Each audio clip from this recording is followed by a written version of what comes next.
Welcome to this reading from my newest book, Edgewood, from Turning Point Books. By way of introduction, I'm going to read from the back cover.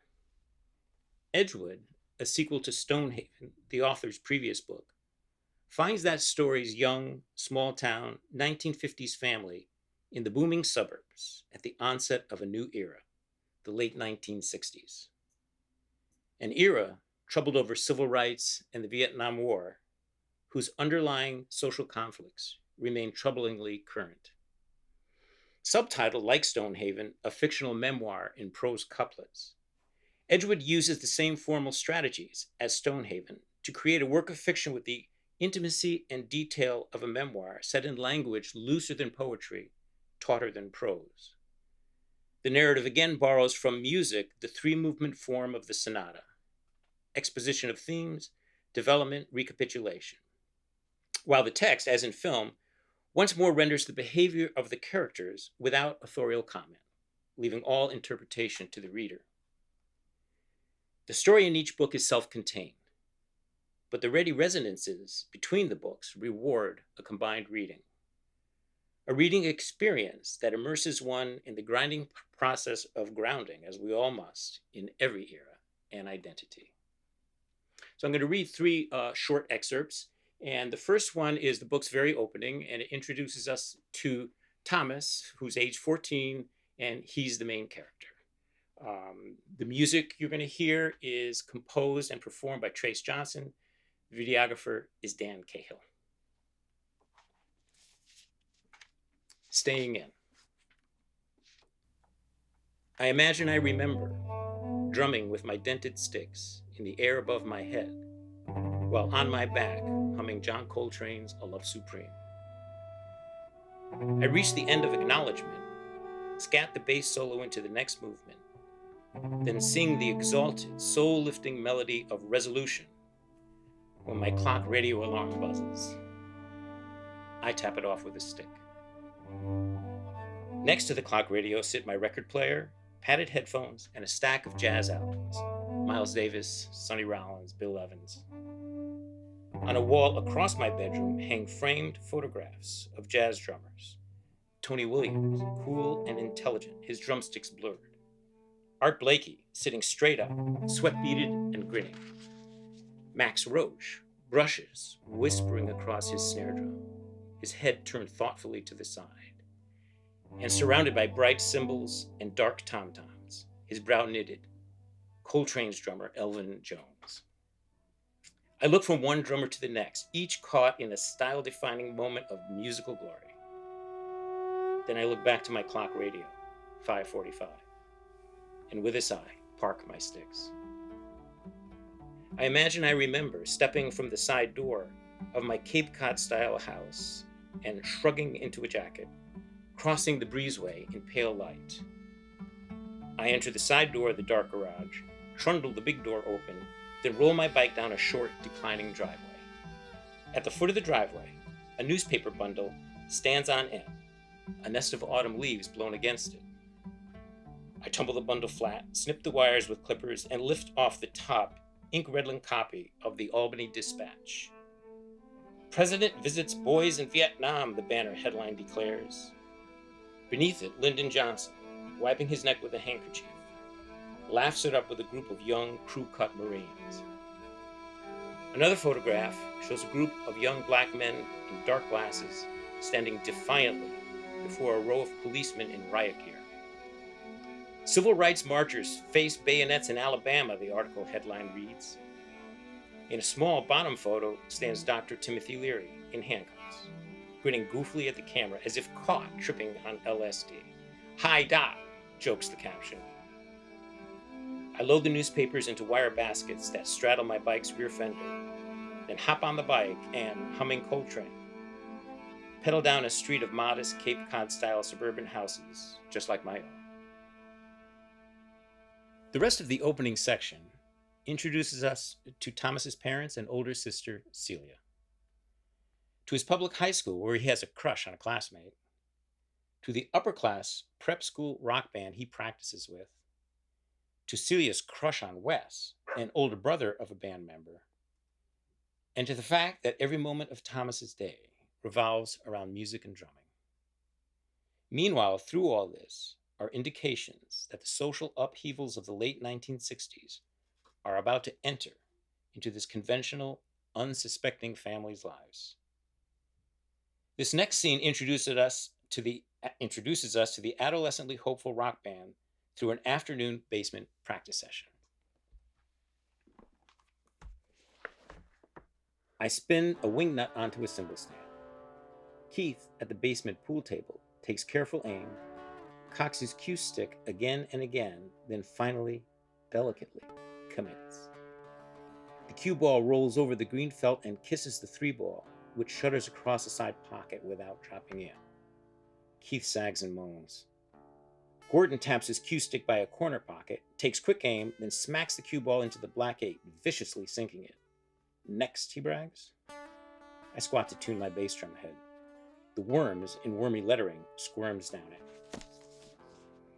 Is that it? I ask, tapping the head. You guys ready now? Wayne sifts through some albums. How about today we learn some Cream, he suggests.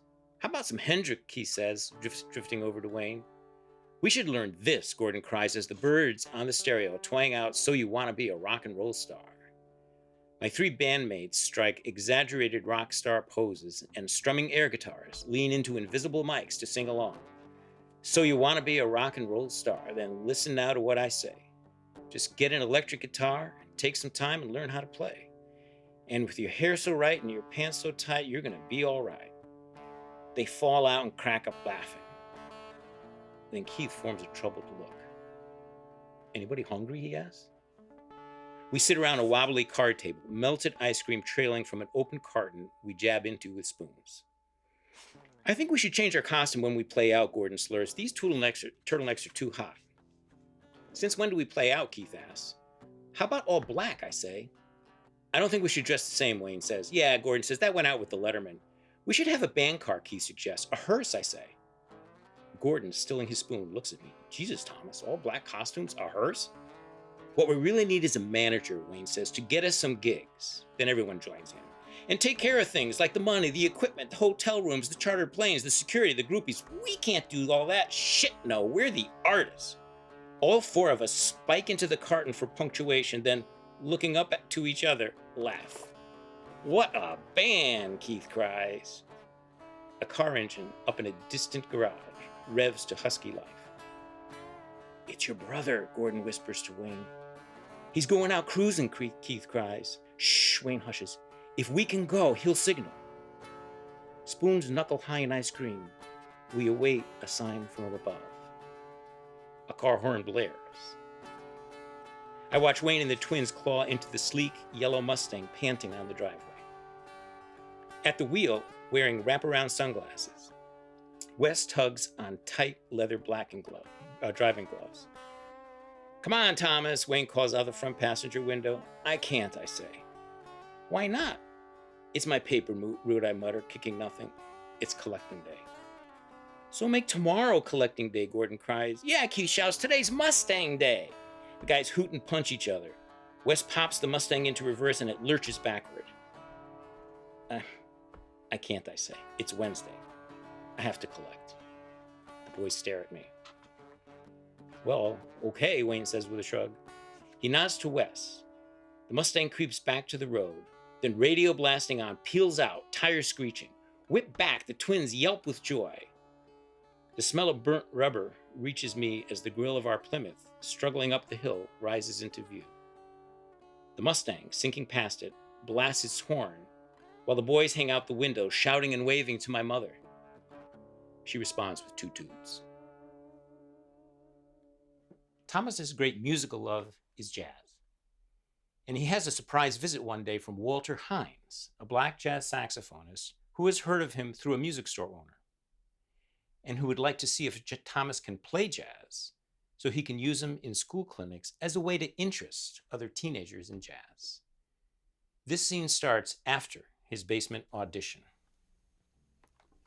I close the basement door, click off the light, then follow Walter's broad shoulders up the hall and into the bright living room, where he plunks his sax case down the tall way and sets his fedora atop it.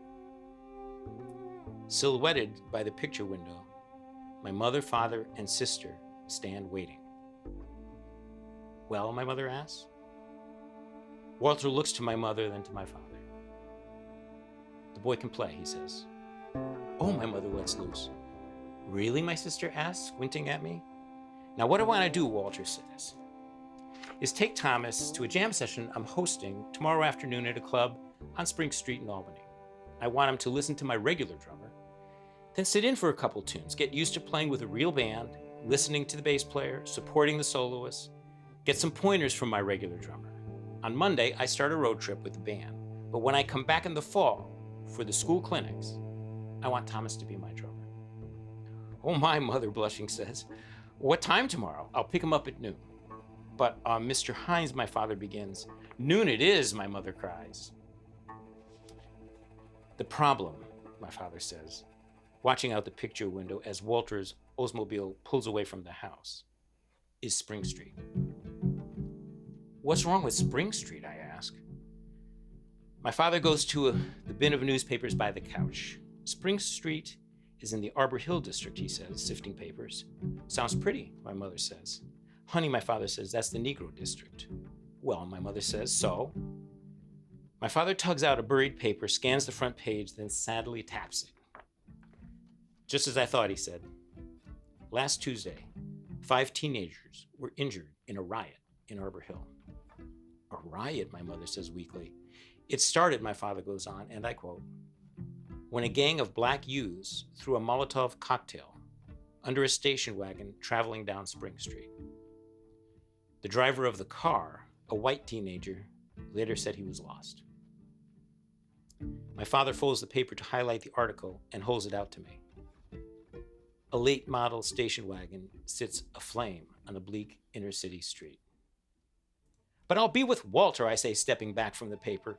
You'll still be white, my father says. That sounds prejudiced, my sister says. The paper wilts in my father's hand.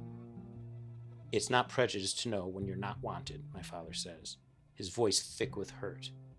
Right now, he goes on, they don't want us in their neighborhood. I'm not blaming them or supporting them. It's just the fact. My father hands the paper to my mother, who, taking it, stares at the grim photo. I don't care, I say, I'm going.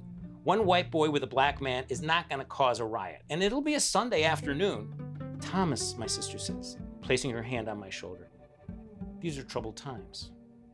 Your safety has to come first, my father says.